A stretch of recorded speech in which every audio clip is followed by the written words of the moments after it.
The views and opinions expressed in the following program are those of the hosts and guests, and not necessarily those of the staff and management of WWDB-TV.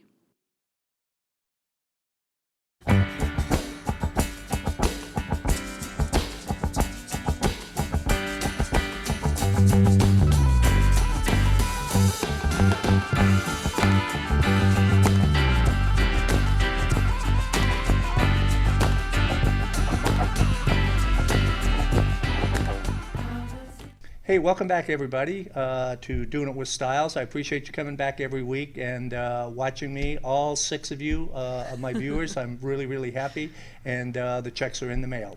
Now today we've got a very special guest, and her name is Mary LaCroix. I wanted to say Marie for some reason because Marie LaCroix just sounds more so French cool. too, Yeah, doesn't it? but Mary's cool. Mary, welcome. Thank you for having me, John. Okay, Mary is the owner Yes. of the Las Vegas Dance Academy, which is over on Rancho and Alexander, and you just bought that within We the last just year, didn't you? opened- Yeah, we opened in August 2017. August of last year? Yes. Cool. Yeah, so we're celebrating our first birthday. Wow, that's Yeah. awesome. So what prompted you to open this or buy this, or how did that work? It was already in existence and you bought it from the previous owner, or this is No. a brand new creation? Brand new creation. My And you've only husband- been there a year? Only a year, yes. God, it seems like I've seen the place forever, but okay, so that's cool. That's So it's awesome, only a that's year. great. Yeah. My husband and I both had the dream of having a studio. Okay. And we had our careers, when we decided to kind of move forward with our life and move past our performance career, our company career. And you're both dancers? We're both dancers. Okay. We both met at Nevada Ballet Theater. Oh, no kidding. Yes. So Wow. we both danced there. We both danced for Las Vegas Contemporary Dance Theater as well. Awesome. We decided, let's go for it. Let's do our own thing. Let's do our own shows. Let's do our own school. I love to teach. It's a passion of mine, and I taught at a few other schools. So I knew I loved it. I knew I Right. wanted to do it, and your body can only dance for so long before Right. it's done. And mine was starting to hurt, so I was like, okay, I'm really passionate about this. I can keep, the dream alive and share Right. it and pass it on. So we decided, okay, let's go for it. It took about a year to get everything prepared. And Yeah, it doesn't happen like that. Yeah. And people don't realize there's a lot of steps and investments and Oh my gosh, time yeah. and heartache that you have to go through to Yeah. get things just right. But eventually we did open, and we built it with my father-in-law. So we built it ourselves, and it's gorgeous. It's beautiful. Awesome. And your father-in-law in the construction business? Yes, he's a contractor in Oh, California, In California? which came in handy. Yeah. Yeah, that's cool. Yeah, I've been in construction most of my life. Oh wow, yeah. So this is a like a restart for me. All of this, and it's only been Very the last cool. 5 years. So Nice. so I understand that, but and I admire you for that, because thank you are basically living your dream. Yes. And to be able to do that, if you're passionate about something Mm-hmm. and you're able to make some money at it, you're 10 times ahead of anybody else. Oh yeah. So Well, what?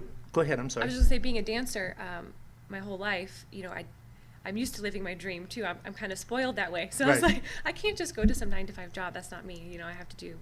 So all of your career as a dancer, has it all been in ballet? Almost. Right. I did, like I said, dance for Las Vegas Contemporary Dance Theater. Okay. They changed their name. They're now Contemporary West. Is that more of a kind of a Twyla Tharp kind of Yes. interpretive? They do more Horton-based. The director, Bernard Gaddis, was part of the Elvin Ailey American Okay. Dance Theater.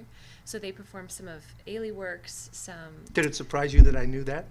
Who Twyla A Tharp little was? bit, yeah. She's amazing. One of my good friends dances for her. She's from my era, so Yeah, she's amazing. But it was more that style. Right. Modern, Horton. We did a lot of Ulysses Dove, Milton Myers. So it was kind of fun because I've always loved contemporary dance, and I was a classical ballerina for a long time, and then I got to roll around on the floor in my bare feet too. So. When did you kind of decide or think, I want to be a ballerina, I want to do ballet? This is a funny story. I was 6. And I saw And that's pretty typical yeah. for For young for a girls at that ballerina. age, yeah. Everyone wants to be ballerina Right. when they're 6, right? So we saw the Or a Nutcracker. princess. Or yeah, maybe a unicorn. Yeah.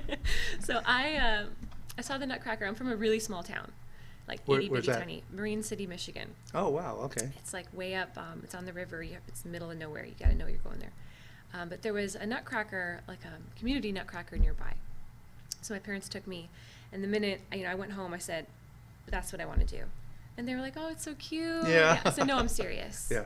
That's what I want to do." Yeah. And still, I was like 18, and they were like, "No, what do you really want to do?" I said, Yeah. "No, I already told you, I'm very serious."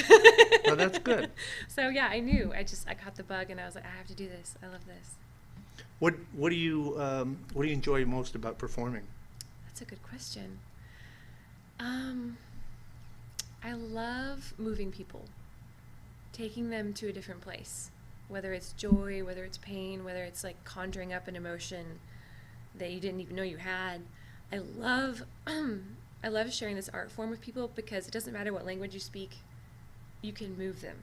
Yes. And I love that. I love telling a story and bringing people to a feeling they didn't have when they walked into the room.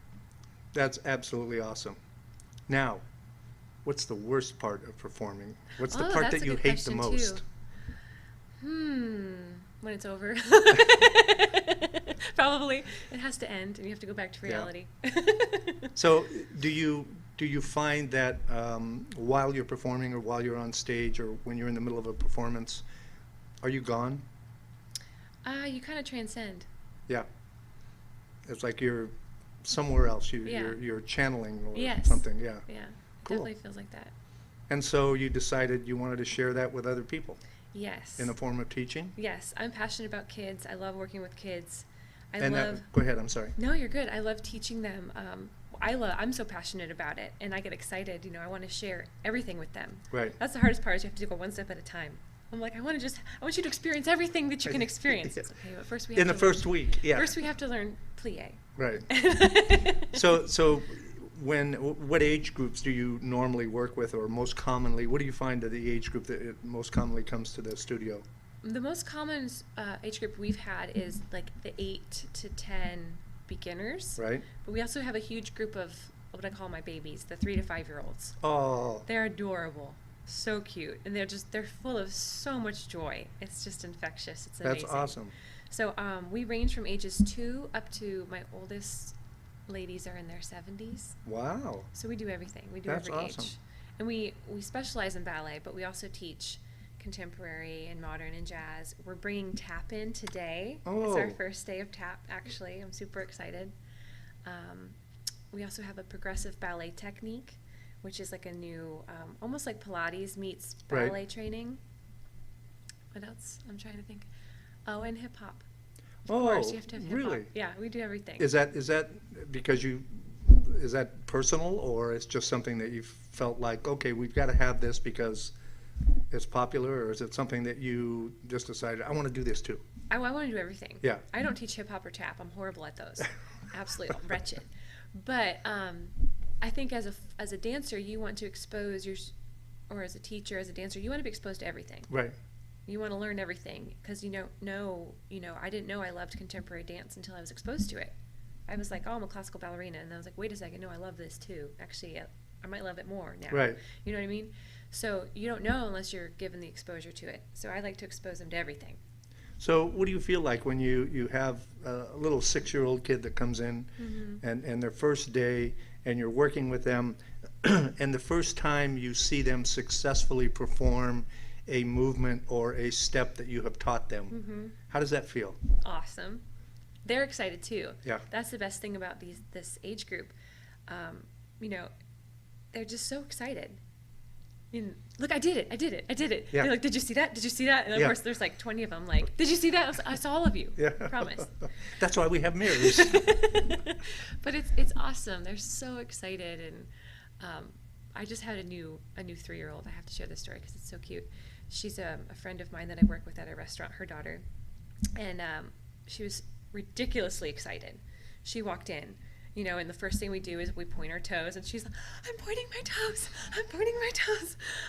Like that amount of excitement through the whole class. through pointing her feet, through jumping, Oh, man. through everything. That's through awesome. everything. It was just like she could not contain the amount of joy she had, and so I just love that. And then And it's strange coincidence because it just day before yesterday, I think it was, I was watching television, kind of flipping through the channels, and I saw the beginning of Billy Elliot, oh, cool. which is, I had seen it before, and I thought, well, I'm going to watch this, because I knew you were coming on. And I saw that movie in a whole new light. Oh, wow. I mean, originally, and I saw the passion that he had, for dancing and all of that. But for some reason, and when you were here working with Friends of Parkinson's on their performance, it added a whole new, excuse me, a depth to what he was going through. And I see that in artists or people who have transcended the everyday 9 to 5, get up and go to work, whether it's painting, whether it's music, whether it's dance, whether it's performing of any kind, there is that spark Yeah. that you see and you recognize somehow. Do you see that in your students? I mean, Yes. are there students that come into the class and after the first or second class you go, this one's got it, Yes. and that's this one, no, But the thing is, not everyone's going to be a dancer. We know that. Right. The skills you can learn in the studio, though, do carry you into, your perseverance, your dedication, your ability discipline. the discipline, Right. your ability to be an artist, and your ability to see that hard work yields results. And I think that's one of the most important things for these kids. But back to your question, yes, there are some kids that walk in and they just have that something about them that, wow, like this is something really special. Yeah.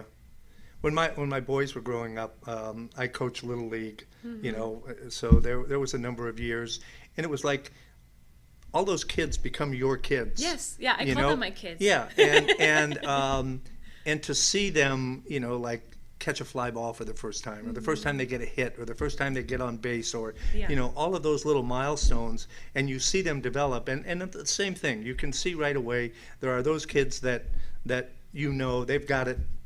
All I have to do is show them what to do. Yep. And then there's the other ones that really have the heart and they want it, but that they're going to have to work 10 times harder I to feel like get that was that. me too. Pardon me? That was me. That was you? That was me. So I do resonate with those kids even more so Okay. because I can see It didn't come natural. It didn't- wasn't. Yeah. It wasn't just given to me. I had to work really hard on changing my body, on getting the stamina, on getting the proper aesthetic, and I didn't quite understand it. There was a point when I was 18, 19, 20 when my directors were like, I don't think this is the right career for you. And I was like, how could you say that to me? Like, That has got to be just heartbreaking to hear. It was devastating. And I was like, it really made me like, I really have to just dive in. I really have to focus. I really have to make the adjustments I need to make it. Yeah. And I did, which was So awesome. is that person still alive, or are they still around? Yeah. Have you gone neener? No, I admire them greatly because I think they saw that I had something, but I wasn't pushing myself as hard as I could. So you think that was a ploy on their part to make you work harder? And I'm grateful for it. Okay. They were so supportive, and when I transitioned on to my next job, they didn't want to see me go. We had a really wonderful relationship after that. So I have to ask you this question. You don't have to answer it if you don't want to. But any of the when you watch a movie and you see all the stuff about ballet and classes and going to school and what the dancers, not just ballet, but any dancer has to go through, I mean, it seems like there's a hell of a lot of abuse there. There is. And So- some of it's self-inflicted. I mean, you're putting your entire body weight on the tips of your toes. Right. Willingly. Right. For, 40 hours a week. Do you think that's necessary? Oh, yes. You have to develop the strength and the stamina. No. I mean, yeah, if Yeah. you're pushing yourself, but somebody just, I don't know, it just seems like some of the instructors are masochists or sadists or something. Yes. Well, and that's there's two schools. The old school of ballet is, we're going to beat you down. That's what I'm talking so about. then we can build you up. Right. And that was kind of where I came from. Kind of like Marine Corps boot camp. Exactly. It's Yeah. like, we're going to take everything away from you. We're going to make you feel horrible. but then we're going to show you what you can do Okay. when you're left on the floor. Yeah. So we don't come from that approach, though. I've learned the hard way. I learned through tough love. I learned through beat down. But I feel like I can actually get better results from my students by encouraging them, supporting them, uplifting them, instead of saying, that looks horrible, fix it. Yeah. I believe you can do better. And that's a good approach. And that's a totally different way from a lot of things I've Well, seen. it on the one hand, you're giving them a little bit of praise, Yeah, but you're also telling them, giving them something to look forward to. Oh, wow, I can do better. exactly, and help them believe in She themselves. sees that. She sees that I can do better, so I must be Yes. able to be better. So, Because, not every personality can handle the beat down. right. And not that everyone should be praised, because not everyone deserves it. Unjustified. But being honest with them, But there's a difference between praise and encouragement, don't you think? yes, no, definitely. And I mean, if you understand that and you know Yes. that, you're not going to give out praise unnecessarily. You're going to give out encouragement. Exactly, and Does that that's what we make come sense? from. Exactly. Okay, cool. Yes, and that's kind of like our mission, is to teach people from a place of encouragement, a place Right. of inspiration, and so far so good. So far it's turned out really Cool. wonderfully. And your husband teaches as well? Yes, we both do. We both choreograph. Also, we have a small performing company, a youth company. Oh, you're doing Nutcracker this year, aren't you? We are. We're not going to do the full Nutcracker. Okay. We're going to do the Well, second act. how old are the dancers in that? The youngest is 3. Oh, wow. So, yeah, I can see where you can't do the whole thing. I mean, we could, but it's a huge undertaking. I want to Yeah. make the second act is the Land of the Sweets. It's the most fun, in my Right. opinion. You get to do, the Spanish dance, the Chinese dance, the Russian dance, the Arabian dance. So that's going to be really fun for the kids, and it will introduce them to story ballet and telling a story and Right. Clara's journey through it. Once we grow, I think that's what people miss, too, is that Mm-hmm. every ballet, they think they're just going to watch people dance. There is a story. oh, always, And yeah. I mean, that's how basically it's a play Mm-hmm. with music and dance. And Well, and even when it's an abstract work, because I've done plenty of those as Right. well, I always come up with a story anyway. oh, You know what that's I cool, mean? yeah. or an intention, or something that you're trying to convey. Right. The aliens are coming. Yeah. No, Something could be anything. that's cool. Yeah. So when are you going to be performing the Nutcracker? So Nutcracker, some exciting things about that actually. Nutcracker is going to be December 1st. Okay. It's a Saturday. It's going to be at 4:30. One of our students' parents. At the academy. Oh, sorry, no, it's at the Shadow Hills Church on Vegas Drive. Okay. In Summerlin. Gorgeous church. It's beautiful. The stage is huge. It's going to be lovely. It's going to be wonderful. And in addition to dancing, we have one of our students' parents is a music teacher. Oh, cool. Her and her husband were musicians. They own their own music school. So I've invited them, their students, to perform as part of a pre-show. Wow. So they're going to have about 8 to 10 students from 4:30 to 5 doing a pre-show of Okay. Christmas holiday music. There's piano, there's guitar. I think there might be a singer. She's going to surprise me. And these are all students, right? These are all students. Okay. So that'll be 4:30 to 5. 5 o'clock will begin the ballet. Our students will be performing our entire academy, as well as we've brought in some guests, because most of our school is younger or intermediate students. Right. We do have some upper level, but not a whole bunch of them just yet. We have invited Kurvenko Youth Ballet to Oh. do Waltz of the Flowers, as well as the Grand Pas de Deux, the Wow, Sugar this Plum. is going to be a heck of a deal then. Yeah, we're super excited. Great show. It's going to be a collaboration, and I love collaboration with the community. I think that that's really important. I think that's extremely important. Mm-hmm. There is competition out there, of course, Mm-hmm. but I think that that's good for everybody, Mm-hmm. because if you have nobody that's competing with you, Mm-hmm. you're not going to try to do better. Exactly. Why would you push? That's exactly right, because I'm the only place in town.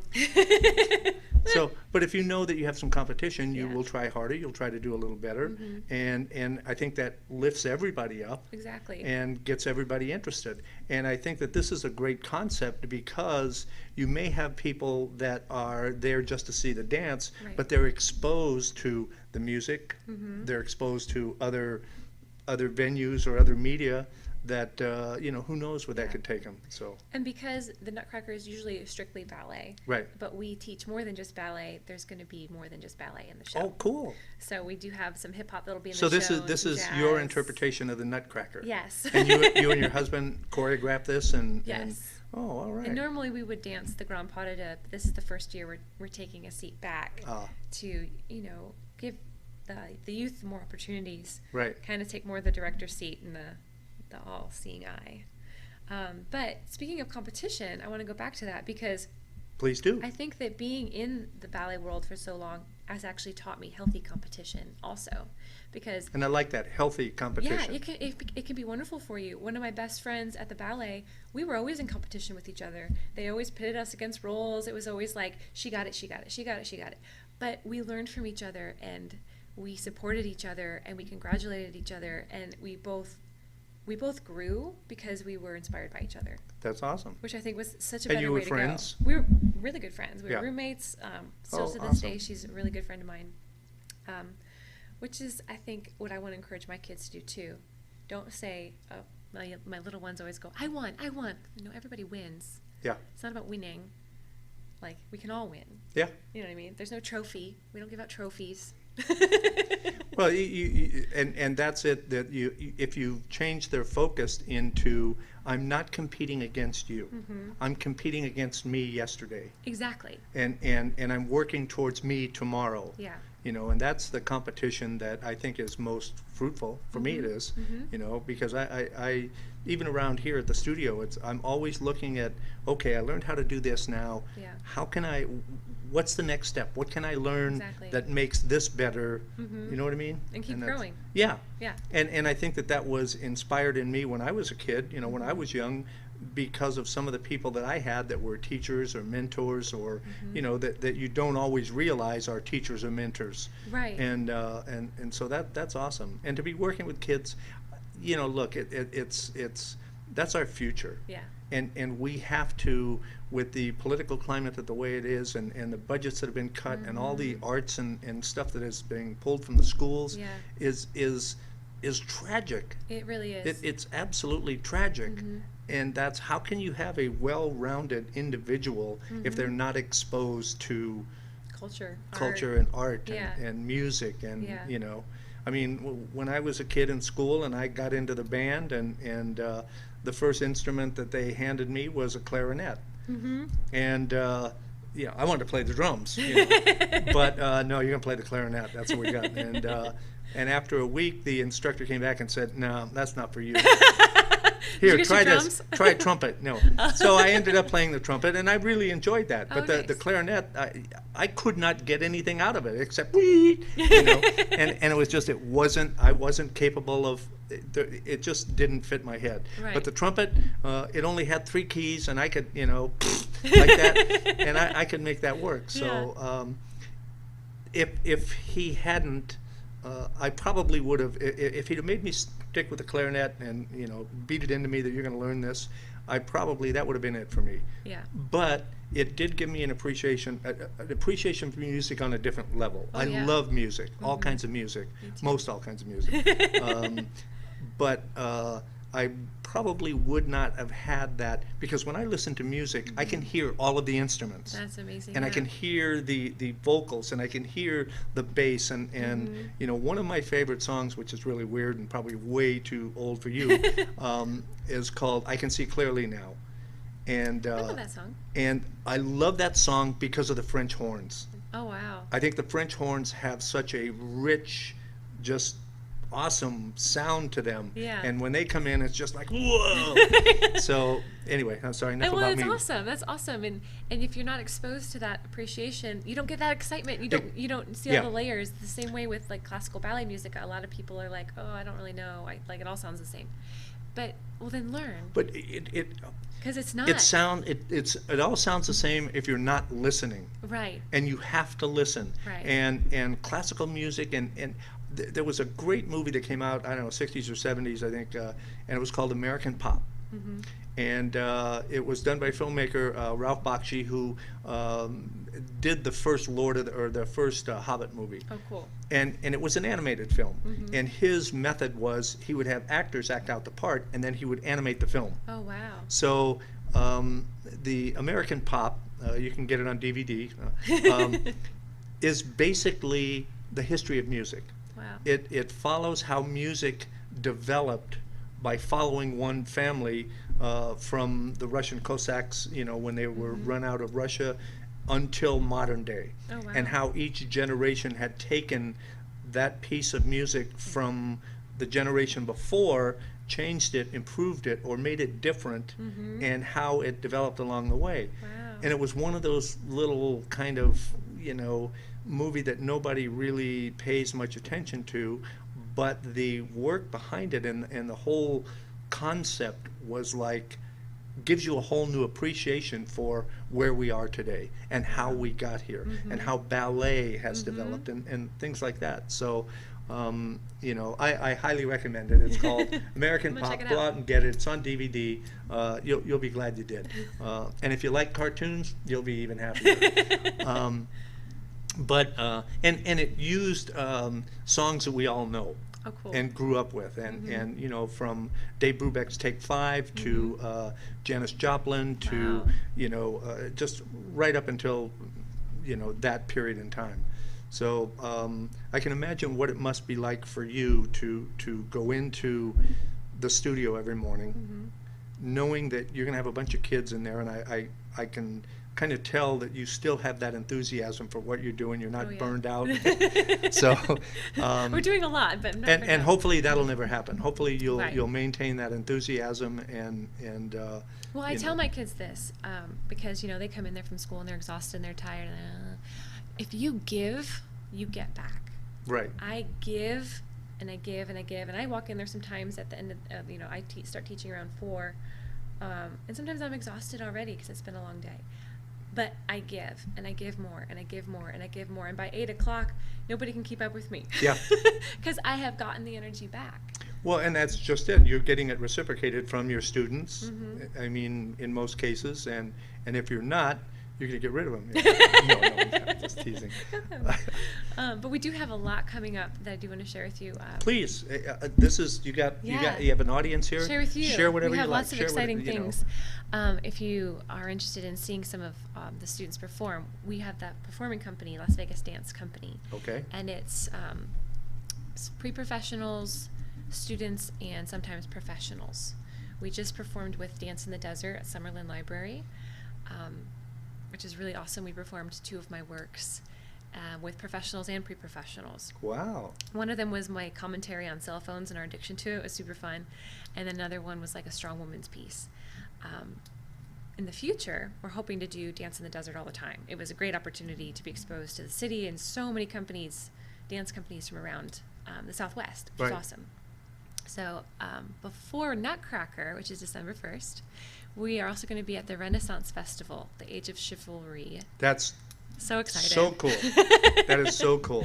I've created a new work. It's over in Sunset Park, right? Yes. Okay. Yep. We're going to be there. Yeah, go ahead. I'm sorry. No, you're good. Saturday and Sunday, it's October 13th and 14th at 12:15 and 2:15. So I have my pre-professionals. I'm actually going to be performing with them as well. And then my younger students as well. And they're going to be doing some classical and some neoclassical. We're doing like the Lily Dance from Romeo and Juliet. What is neoclassical? Neoclassical, new classical, like Balanchine would be neoclassical. It took classical and like made it more exaggerated. Gotcha. I love contemporary movement, so I always throw a lot of that in. Okay. I don't know if you're familiar with Nacho Eduardo or your No. Killian. Wait. Who? Nacho Eduardo. Oh no, I thought you said Diodato. Oh, no. No. But those are choreographers that have inspired me. So my work, I try to pull from their inspirations. So you not only teach, but you write as well. I write movement, yeah, I choreograph. Right. You create I create choreograph all the music time, and yeah. create or you choreograph. I guess Yes. that's I'm sorry, that's the word I was looking for. Yes. So, do you? I don't know how to ask this question. When you are choreographing Yes. a piece or are you? Do you take a piece of music and say, okay, I'm gonna create a dance around this, or do you already have the movements in your head and you say, now I got to find a piece of music to fit this? I've done both. Okay. Normally, different choreographers work different ways too. Normally, for me, I hear music and I just want to move to it. So I'm inspired by the music. Okay. But then sometimes I have like an emotion I want to convey. So then I look for music that will fit it. Gotcha. Ren Fair was kind of that way. I really wanted to stick to Renaissance music. Yeah. So I was just through iTunes for hours, like listening. And what I found is gorgeous. I love it. I can't pronounce it. But it's Then just, it must be really it's good. Beautiful. So I already kind of knew what I wanted to move, and then the music helped me finish choreographing it. Cool. But I'm inspired by all sorts of music. So When do you write music? I don't. I'm not Okay. a musician. Okay, no, I just Definitely admire it. But my favorite new thing in my contemporary classes is what I call my Pandora class. Pandora class. I'll just put on Pandora, Ah, and whatever pops up, that's what we choreograph to that day, which is kind of a Cool. challenge for me Yeah. too. I bet the kids love it. Yeah, it's because it's different music all the time. They Yeah. get bored of my same favorites. Yeah, over and over and over. Come here, hear What that that music in song my is sleep. again. But no, it's really exciting. So what else you got coming up besides the Ren Fair? Okay, so we have Ren Fair, October Right. 13th and 14th. That one, we're going to be doing, actually, that one is a collaboration. We have a lot of collaborations, so let me continue with that. That's awesome. That's a collaboration that we have with Vegas Rags, which is the belly dancing company in town. They rent from my studios. They rehearse at my studios. I have seen them at the Ren Fair. Nice. A couple of years. They're incredible. Yeah. Incredible women. I've performed with the belly dancers a few times. We were at Pirate Fest with them last year, Ah. and we'll be at Pirate Fest again this Cool. April. But they're just incredible women, beautiful artists. And belly dance is something I'm totally not familiar with. It's a whole new world. It is. Yeah, it's a lot more than most people think it is. Yeah, no, definitely. And there is an art to it and a technique. language to it. Oh, yeah. And everything means something. Yep. And yeah, it's I'm fascinated, but No, I agree. Me too. so So we do also have belly dance for little kids Oh. on Sundays, which is taught by them. So they're the ones that brought us into Renaissance Fair. Okay. So we'll be performing alongside them. Another collaboration that we're working with is my friend Tyrell Roll. He has his own studio as well. Right. Speaking of our competition earlier, Right. we were roommates together at a summer program in 2003. Back at the beginning of our careers, right? So now he lives in Vegas. He's had a beautiful career with Elvin Ailey and Cirque du Soleil and Lion King, and now he has his own studio, the Roll Project. So we are trading services. oh, that's awesome. I go and I teach some ballet over there. I'm setting some of my choreography over there. He's coming to my studio and teaching them his expertise and his contemporary and his modern and all of the things he can do so beautifully. So we're collaborating with them. Dancing with Parkinson's. Listen, I've been working with them for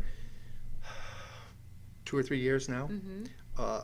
Great organization. Amazing. And Pamela is just doing an amazing job. It took her over a year to put this together. Yeah. And she was so excited when she was telling me that you were going to come in and help on some of the videos. I'm thrilled. And basically, what it is they are creating a series of dance type exercises that can be done from a chair for Parkinson's patients that they can log on to the internet or on their computer at home and get these exercises on a daily basis. And we've had the honor of them filming in our studio, and I have to tell you that I am just amazed. Pamela has put so much work into this. Yes. And like I said, she was so excited. Oh, that was it. So, and you were so gracious to help them out. Well, thank you. There's an organization, and they're actually down the street, and they are they provide violins for kids, Wow. and they teach them, and it's the FAME is the name of the group, and it's FAYM. And I really apologize. I can't remember what that stands for. I'm going to hook you guys up. Yeah, that'd be Because great. that could be something that I think could be having your students Yeah. and their students, do something I together. would love that. And they just, Hal used to be the director of the Las Vegas Philharmonic. Okay, wonderful. And he works with these kids, and come on, man, I'm trying to figure out, there's so many names that I forgot because I'm old, so forgive me. But I'll get your plug in there. I look forward to that connection. Yeah, I love collaborating. and there is so much like that's happening here in Vegas, and, Yeah. and that's one of the reasons that the show is here and the studio's here, is to help get that word out. And it's just, I'm amazed and I'm gratified, and I'm just, my faith is restored. Every time I'm starting to feel like This world is awful. yeah, and it's somebody like you comes in, or Pamela or something like that, and kind of says, yeah, we got this. Yeah. We're going in the right direction. And so that's cool. So Well, all you can do is fix your little corner of the world. Like I can't end world hunger. and be contagious. But yeah, but I can inspire people as much as I can. And Well, look, okay, so let's just say you've got 10 kids in a class, and you only inspire 5 of them. And they're going to go out and inspire 5 more people, or even Exactly. 1 more, and that's how it spreads. And I think that's the value of doing what you do and things that you do. Because it does, it opens their eyes. I mean, the little kids that just, you see them getting something for the first time. it's amazing. And it's like, And they get excited, they want to try it again. Yeah. And right now we're working on pirouettes, which is when you stand on one leg, you turn, your leg is in rotary position. Yeah. And it's a complicated thing. Yeah. And rotating, you have to hold your body, you have to spot your head, you can't let anything get all wobbly. So, we've been working on that. And they've just been struggling and struggling and struggling. And I'm like, you're going to get it. We're just going to keep working. We're just going to keep working. Well, now they're starting to get it. And it's just so exciting. It used to be like, okay, let's work on our turns, and everyone would go, no. And now they're like, yes, I'm gonna get it today. I'm gonna Yeah. get it today. I'm like, yes. that's awesome. So it's really awesome. So it's obvious that you really love what you're doing over there. I do. That's a great place to. It makes for a great environment for the students, because that's going to be infectious. They're going to pick up on your enthusiasm. So hopefully, if your husband is half as enthusiastic as you are, you guys got a winner over there. Oh, thank you. I think so. we do. What else you got there? I know you brought a bunch of notes. I bring want to a make bunch sure we of got notes. to come. Oh, Camille. Okay, I want to talk a little bit about Camille. Camille Duskin from the Gateway Arts Foundation. Okay. We've also collaborated with her. I mentioned the Las Vegas Dance Company, our little performing company. We have pre-professional, students, and professionals. So in the professional division, I have a lot of friends of mine that are dancers. Some of them are working, some of them are not working, some of them are retired, some of them have come out of retirement for me. And so I've also created this, since I have a studio, a breeding ground for a professional works. So Camille Duskin from the Gateway Arts Foundation, she brought us in to do a professional show in Sun City at the Starbright Theater last February. It's awesome. I've filmed there a couple times. So It was awesome, Yeah, yeah. that's a great little venue, isn't it? It's a great little 'Cause venue, yeah. I think it only holds like about 300 people, 300 or 400 people, so it's a Yep. good size audience. Yep. But they have a great stage. Yep. And they're great sound booth and all that stuff. So Yeah. that's a terrific little venue to perform in. And it's a beautiful area. It's gorgeous up there, Yeah. up in Sun City. So we're going to hopefully do that again in February this year. We're still waiting on the exact date, so stay tuned. But You heard it here first. yes, I'm excited. This year we're already planning some new works, and new people want to come in, and other people want to choreograph. It was, so it'll be exciting. And then I just want to mention Camille. She's just been super helpful, super pivotal in helping us get the school up and running, and giving me ideas, introducing me to people, and making connections, and giving me performing opportunities. It's Right. amazing. She runs the Gateway Arts Foundation. Speaking of musicians, I don't know if you know about her and the Gateway Arts Foundation. No, I don't. But this would be a good connection for you too. She gives money to young aspiring students in music, dance, I believe it's music and dance, so vocal, singing, musicians who play an instrument, and she's now starting to give to dance as well. Students that exhibit a tremendous amount of potential. And I'm sorry if I get the ages wrong. I think it's 12 to 21. Okay. I could be a little bit off.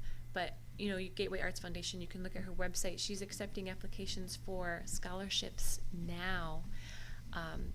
I went to the scholarship, what did she call it, gala last year, and listened to all of these young people. I mean, most of them were around 12, 13, 14. I think the oldest was maybe 17. Unbelievable musicians. Absolutely stunning singers, violinists, pianists. It was amazing what she does for these kids.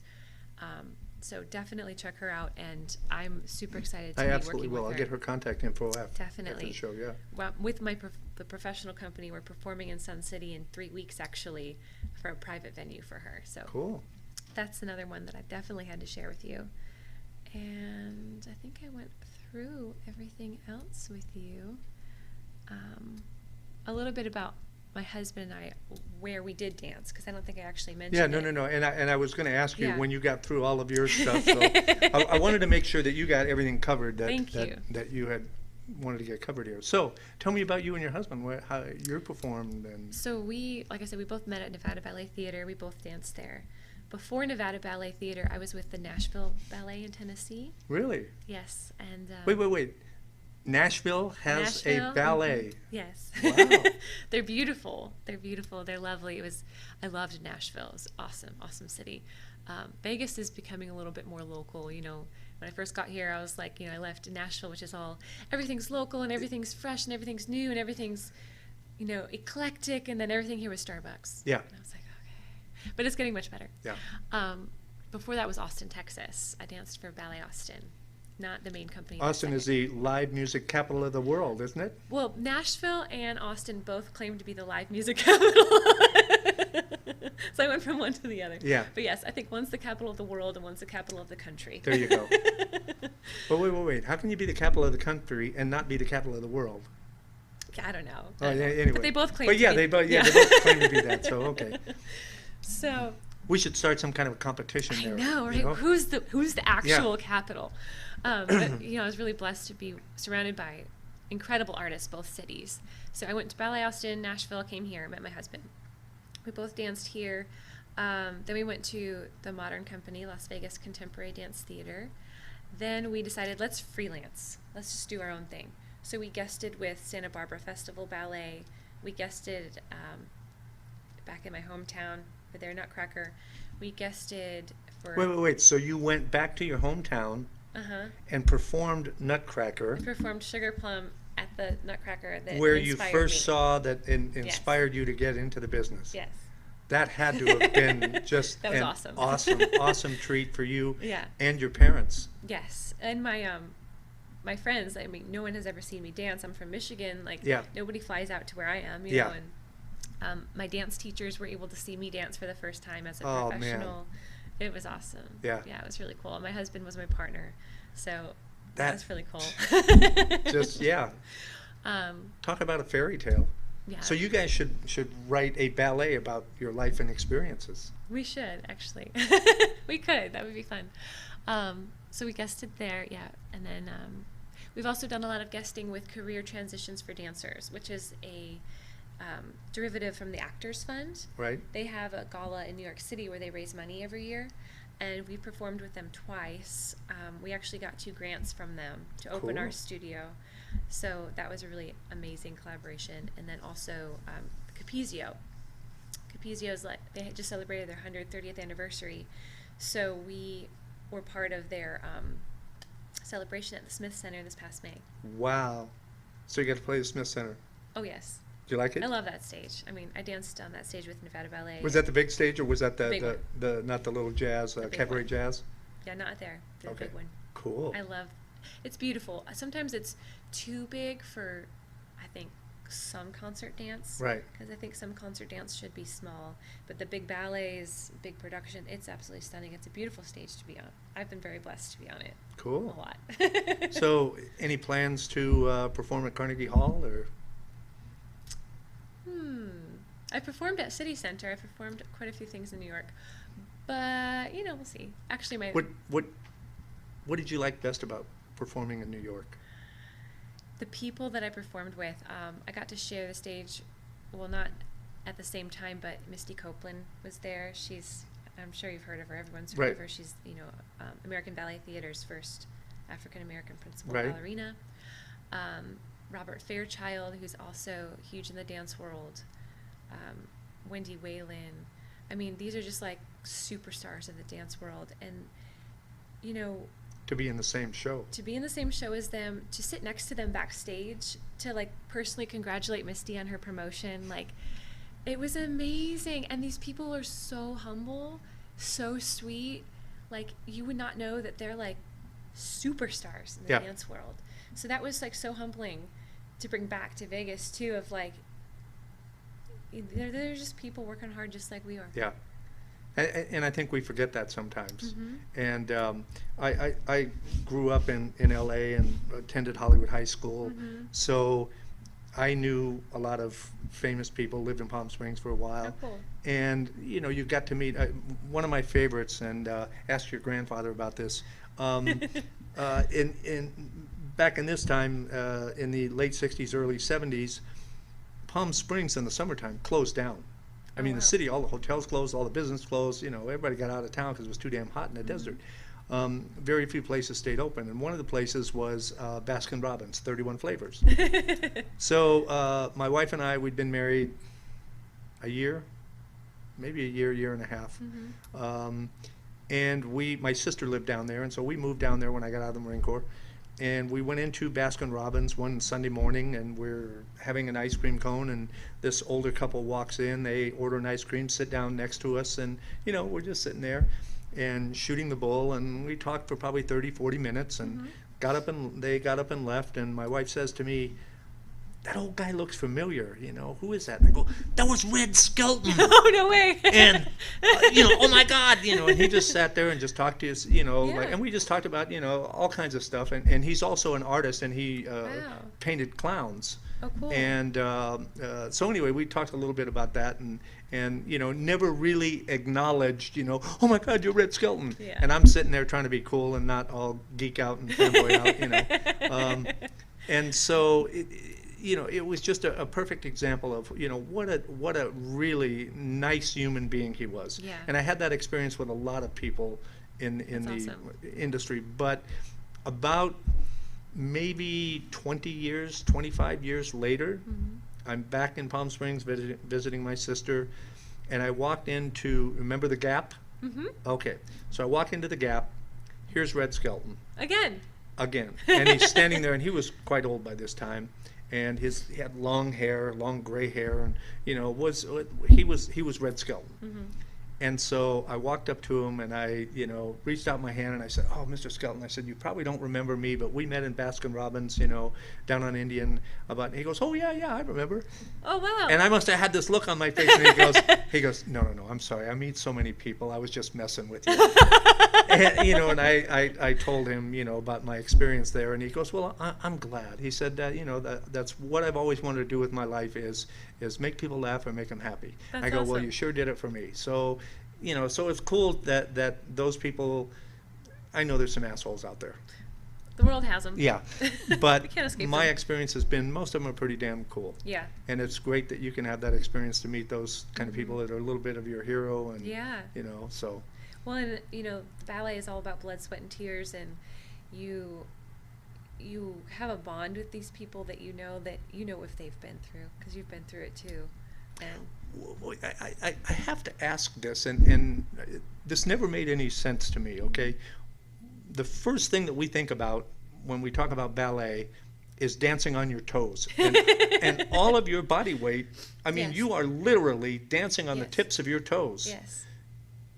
Why? Well, originally, hundreds of years ago, the point shoe was created to make the woman look ethereal. A lot of the ballets involved ghosts and willies and sylphs. So that they're not really touching the Ethereal ground. realm, exactly. Gotcha. And one of the movements that we call bourrées, it's like I'm sorry, we called what? bourrée, Bourrée? bourrées, and it's you have your feet in a fifth position and they move very, very quickly. You kind of, it looks like you're floating Right. across the stage. And I've seen that, of course. Yes, it's a very, very popular move. Right. Now, since point shoes used to be quite soft and you couldn't really hold yourself up there for very long. Now they're quite hard. So now we can hop on them, we can jump on them, we can Really? balance forever. You brought a some. pair? Cool. I brought some to show you, just because I'm sure that most people haven't seen them. They're actually quite. Oh my God. They're quite a lot harder than you would expect. Ta-da! Point shoes. So we actually are standing right here. What's called the box, the platform down here. And These are very rigid. They are. The bottom is very rigid. Yes. The inside. They have to be quite hard. These are a little crunchy. These are kind of old. But this has to support you. So, they bend because your foot is so strong. It bends Right. the shoe. And it basically it's helping hold your foot up there. Yeah, I Yeah. can see that. It gives you All right. Well, support. hang on just a second. He's going No, to go show us a I'm not gonna try these. variation. I'm not going to try these. I just want to show these. If you can see that. There. Look at that. That's how we make magic happen. Wow. So that's amazing. And I love them. No offense, Dancing but in these these is these always look been my like favorite. they're quite old. Those are. Actually, I save shoes from my most pivotal roles. And these Oh, are, that's awesome. These are from Dancing Aurora in November 2013. Oh, wow. So they are quite old. What a great idea. Yeah, I've saved all my shoes from pivotal roles. That's terrific. And my first pair. You always save your first pair. of Always shoes. save your first Yeah. pair. Yeah, how big were those? About this big? They're- Yeah, they were pretty small. But that's the magic, behind the illusion. So, do you rent your studio out? Yes. In other words, if for some reason somebody wants to come over, rehearse or time. whatever, Mhm. or something like that, so you do? Yes. Okay. We rent our studio. It's $25 an hour, which is a pretty You're kidding. cheap That's rate. God. That's ridiculous. Yes. We wanted to keep it affordable to open the doors. Yeah. Yeah, I like that. That's a good idea. So. And artists, starving artists, they say it for a reason. We don't have any money. So, like I want. Yeah, welcome to my world. Right? I want to create a place where people can come and explore. Like we have the belly dancing renters. We have Dancing with Parkinson's that rents from us. We have a church that rents from us for their worship dance Cool. team. We had a homeschool group rent from us for a while. So, we're always offering different, new, and exciting. We have a hula renter, actually. Oh, that would be cool. Almost forgot about that. Friday nights. Excuse me. It's every other Friday night, 6:30 to 8. They do a hula class, which is really exciting. So, yeah. So, is the hula teacher Hawaiian? Yes. Oh, okay. good, Yes. good. I mean, I've actually been meaning to sit in on a class because he teaches his family heritage. It's like the whole culture. They teach Right. the language. He sits on the drums and he's playing the drums, teaching, I can't speak Hawaiian. They teach the language. They teach the movement behind it, the story that you're telling. Right. It's a whole culture. It's beautiful. So it's exciting to see. Cool. Yeah. So, what do you want people to know about your studio? What is the one thing that if you only had a chance to tell them one thing about ballet and the classes in your studio, what's the one thing that you want people to know more than anything? Well, our motto is dream, dance, create. I like that. We like to support dreamers and fulfilling a dream, having a dream through dance and inspiring creation. So if you have interest in any of those, come take a class. We have adult classes, we have classes for kids, we have beginner classes, we have advanced classes. If you want to learn and experience this beautiful art form, our doors are always open. Do you well, I mean, these are little kids, of course, they're not gonna, but I mean, do the parents stay there and watch the kids? Or? Normally, yes. Okay, For the younger ones. okay. We Yeah, do that's have what a I- pretty small lobby, Right. but they usually do stay and watch. Okay. Do you find that they are, how do I say this nicely? When I was coaching Little League, Oh. The parents can sometimes be a challenge. Have you found that? Or any? I've been very blessed. I'm part of a Facebook group called Dance Studio Owners, where you can like view other people's issues and what they've done to correct it. And I've seen so many parent issues on there. But I've been really blessed. My families have been wonderful. Cool. I mean, I'm sure at some point along the line I'll have to deal with my share of Yeah. Well, sticky moments. But they're so supportive. They're wonderful. do you find that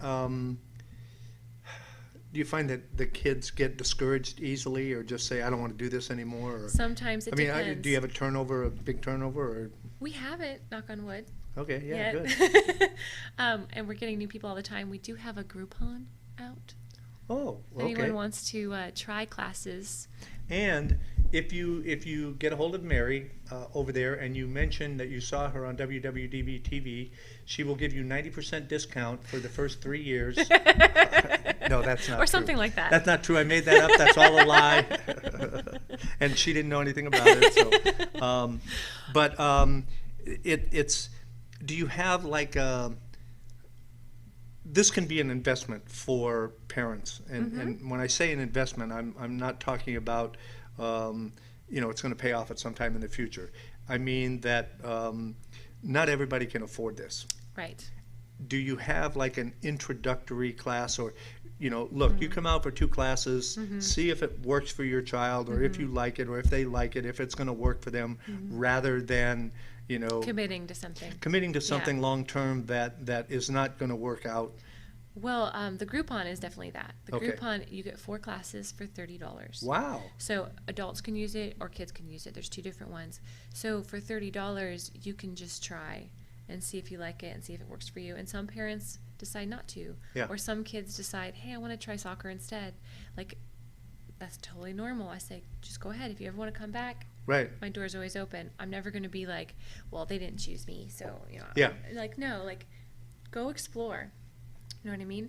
I have the same philosophy here. Yeah. I have had show hosts that have come and said, John, I don't want to do this anymore. Okay, fine. Yeah. I don't want any long-term contracts. Yeah. And most of those people a few months later have come back and say, okay, I'm ready now. yeah, they had some Yeah. financial problems or whatever, and we all go through that, and we all know that, Exactly. and hey, we're all in this together. So And children have so many interests. Like, they might really want to try ballet, then they try it, and then they're like, no, I really actually want yeah, to do something else. when my sister and I were very young, I don't know, 6, 7, something like that, and my mom put us in a ballet and tap class, and after the second class, it was like my sister and I both were, nah, not for me. Yeah.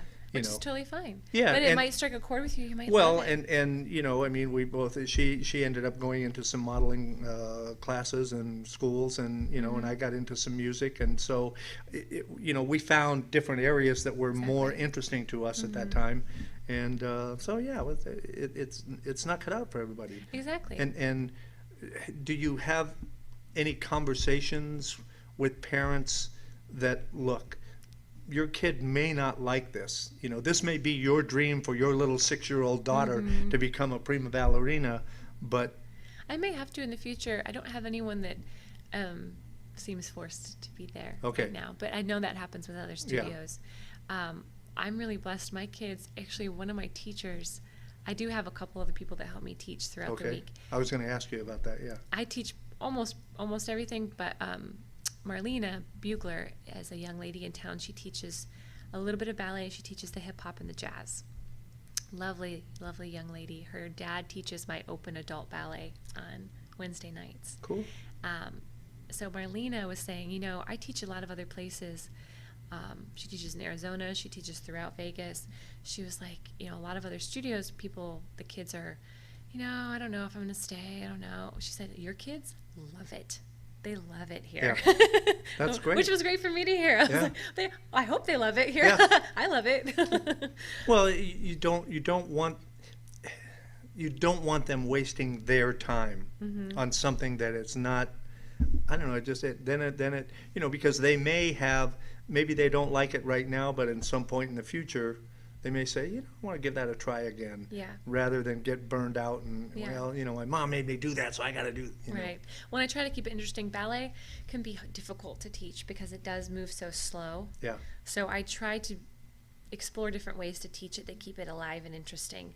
So a lot of my music is pop music that's been turned into ballet music.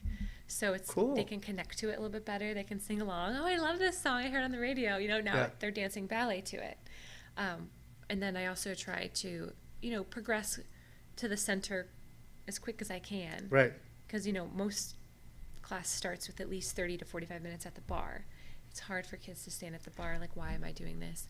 But then I try to show them why we did that in the center so they can connect and push with the jumps and the turns Right. when they're doing exciting things. And Right. And if you want to be able to do this and do it better, then you have to spend some time that's over your here. foundation. Right. That's your base. Yeah.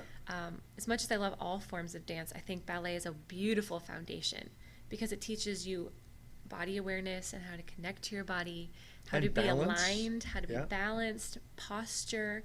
So many kids come in there like this Yeah. because this is what we do now.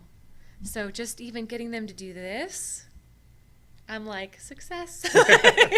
I did it.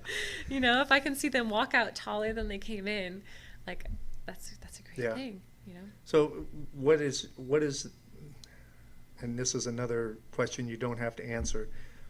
Do you have one student that you've worked with in the last year that you just love working with, and you know that this student is going to be Yes. a star? Yes. Okay. I'm not going to say who it is. No, please don't. Please don't. Because they'll all think it's them. I definitely, yes. Yeah. And I have actually a little handful of ones that are dripping with potential. that's got to be, you know, like your instructors or your teachers, when you went back and they saw you do the Nutcracker, Mm-hmm. you know, has to be something that you are just so proud of, or, you know, knowing that maybe someday I will get to see this student do this I or do hope that. so. Or, Yeah. You know, I hope so. do you think that Las Vegas is a weird town? Yeah. It's not like any place else in the country. It is very strange. And I In a mean, good way. we still have, we all have jobs, we all go to work, we get up every day, we don't hang out in the casinos or the bars or the hotels and all that stuff. Do the touristy things. Pardon me? We don't do the touristy things. Yeah, but do you find that it may be, I mean, there's more culture here than most of us realize, Yes. isn't it? Yes. So, that's, how do you, I don't know, how do you get that word out? That is what I've been working on, picking my brain, like how do I expose people? Right. That's why This is one way right here. watch this show. Another way is like the minute we opened our doors last August, I looked at every festival and emailed every festival I could. The first thing we did was Veterans Appreciation Day Okay. at Craig Ranch Regional Park. We did something for Down syndrome, Festival of Lights. Listen, I have a group for you to work with. Yeah. They're Send called, them my way. and I was thinking about this. They're called Heroes for Autism, Okay. and it's I don't know how much you know about autism. I mean, I didn't know very much until I met these people, and what they're doing is bringing awareness about autism to the public. They're working with law enforcement. They're working with the fire Wow. departments to get people aware of how Educated. to. And I thought about them the other day because I thought, what an awesome possibility to work with some of these students, and they're not all going to respond, or they're not all Right. going to want to do this, but I think there could be some potential. I'm going to hook you up Yeah, with them. I would love and, that. And Well, like I said, dance is a universal language. You know, body language it doesn't matter if you can speak fully, if you can comprehend Right. fully. It doesn't matter if you even speak Spanish, you can't speak English. Like it's across the board. It's movement. right, So if you can mimic my movement, yeah, that can also release emotions that are held within you, because our muscles hold on to emotions. I absolutely agree with that, and I believe that 100%. So yeah. So that I think it's a wonderful therapy. It's why I think Dancing with Parkinson's is such a great therapy. Yeah, and But that's for what I those was. That's kids, what I was yeah. thinking too. That this could be an enormous outlet for some of the autistic patients. Oh yeah. And I don't mean to use the word patients because they're not really patients, but I'm still learning about Right. this, and I It's have. something I'm not very, I'm not very knowledgeable about, so I would be open We, to learning. and that's might be a plus for you at this Yeah, point. yeah. But I have a couple of friends who have autistic children, Mm-hmm. and never really thought that much about it Mm-hmm. until recently. Until the Hal and Catherine both have opened my eyes a lot about. They are currently working with he's 17. He is an autistic race car driver, Oh, wow. and he is in Canada, and he is just blowing them out of the water. Wow. And this kid is phenomenal. Wow. And to we think of people with disabilities or challenges that we don't understand. Mm-hmm. It's amazing what they really can do No, yeah. if they've given the right direction or the right opportunities. And I Yeah. think that's what we need to do more I of, agree. is provide those opportunities. Mhm. So anyway, No, yeah. I mean, I know we have a couple students that have not a learning disability, but like ADHD. I guess that is kind of more of a Right. learning disability. But we do have a few students that have a very difficult time focusing, right. which I think in today's society is very common. Yeah. I mean, they're being bombarded with entertainment everywhere they look, and it's like everything's instantaneous. Yeah, right there. Right. Well, I mean, how many kids just Yeah. the whole day? So they're used to things being instantly, and so Instant gratification, and yeah. art Overload. takes time to develop and time to understand. It helps them slow down Right. and focus, and I think it can channel that energy into things. Yeah. But I'm still new at working and helping them. But that's good that you're learning too. Mm-hmm. You know. And I'm always looking for new ways to help the kids that struggle. Yeah. Cool. Yeah. Well, we're kind of running out of time here. I wish we had more time. We can do this again sometime. But what is your address? How Oh, can yes. people get? Let How me can tell you people get a hold how of you? can you find me? Well, our website is www.lv, as in Las Vegas, danceacademy.org. Okay, and that's .org, not .com or .net. Correct. Or, okay. .org. We Gotcha. hope to have a nonprofit associated with us in the future, so I went ahead and chose .org from the get-go. Gotcha. So that's the website. So you're trying to hook up with a nonprofit? We would like to eventually have one. Oh, okay. Las Vegas Dance Company will eventually become a nonprofit company, Wow. but that's Yeah, For no, I another understand. day. Yeah, I understand. our address is 4085 North Rancho Drive. Suite, 4085 North Rancho? Yep, Okay. Suite 140. It's on Rancho, just north of Alexander, between Craig and Alexander. We're right behind Super Pond, which is a Oh, good, yeah, a right. good, little Right between landmark. there's Pep Pep Boys. Boys, Yeah, yeah. you're right. That driveway right between Pep Boys and Super Pond. That's us. Yeah. Yep. And what are your hours typically? Typically, I'm 4 to 9 every day, but 4 p.m. to 9 4 p.m.? p.m. to 9 p.m. Okay. Saturdays we're there from 9 a.m. to 5 p.m. But the schedule's on the website. It just depends. Oh, Whenever okay. there's classes, I'm there. Right, There's morning classes sometimes on Wednesdays and Thursdays, so it's kind of random. right.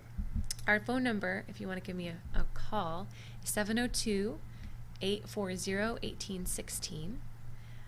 1816, 16. 1816. Okay. And you can also email me, Mary and Barry. My husband's name is Barry. Mary and Barry. Mary and Barry. LaCroix. Well, his name is actually Lohr. His name is actually what? Lohr. Lohr? L-O-H-R.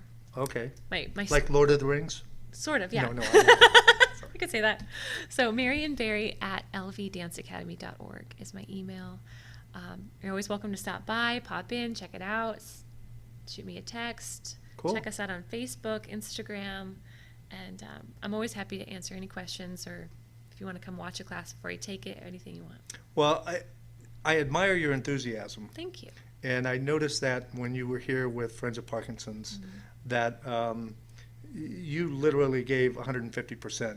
Oh, yes, always. I mean, you were committed to what you were doing, and I like that. I saw that, and I like people like that. So I want to thank you thank you for coming on the show. Thank you for having me. It's a And, blessing. and thanks for what you're doing out there at the Academy and also with Friends of Parkinson's and all the other you. stuff that you're going to do. Thank you. Okay, everybody, that's it. Run out of time. Too bad. Come For dance those with of me. you that are still with us and stuck it out for the whole hour, I want to thank you. And please check out Mary's Las Vegas Dance Academy. If you've got kids, or even if you're a growed-up and you want to maybe learn a little bit of hip-hop. I ought to do that. I ought to go over and learn the hip-hop. That'd probably go viral on that. That'd be awesome. Anyway, as you know, if you're going to do it with styles. Thanks. Bye. Nice work, John.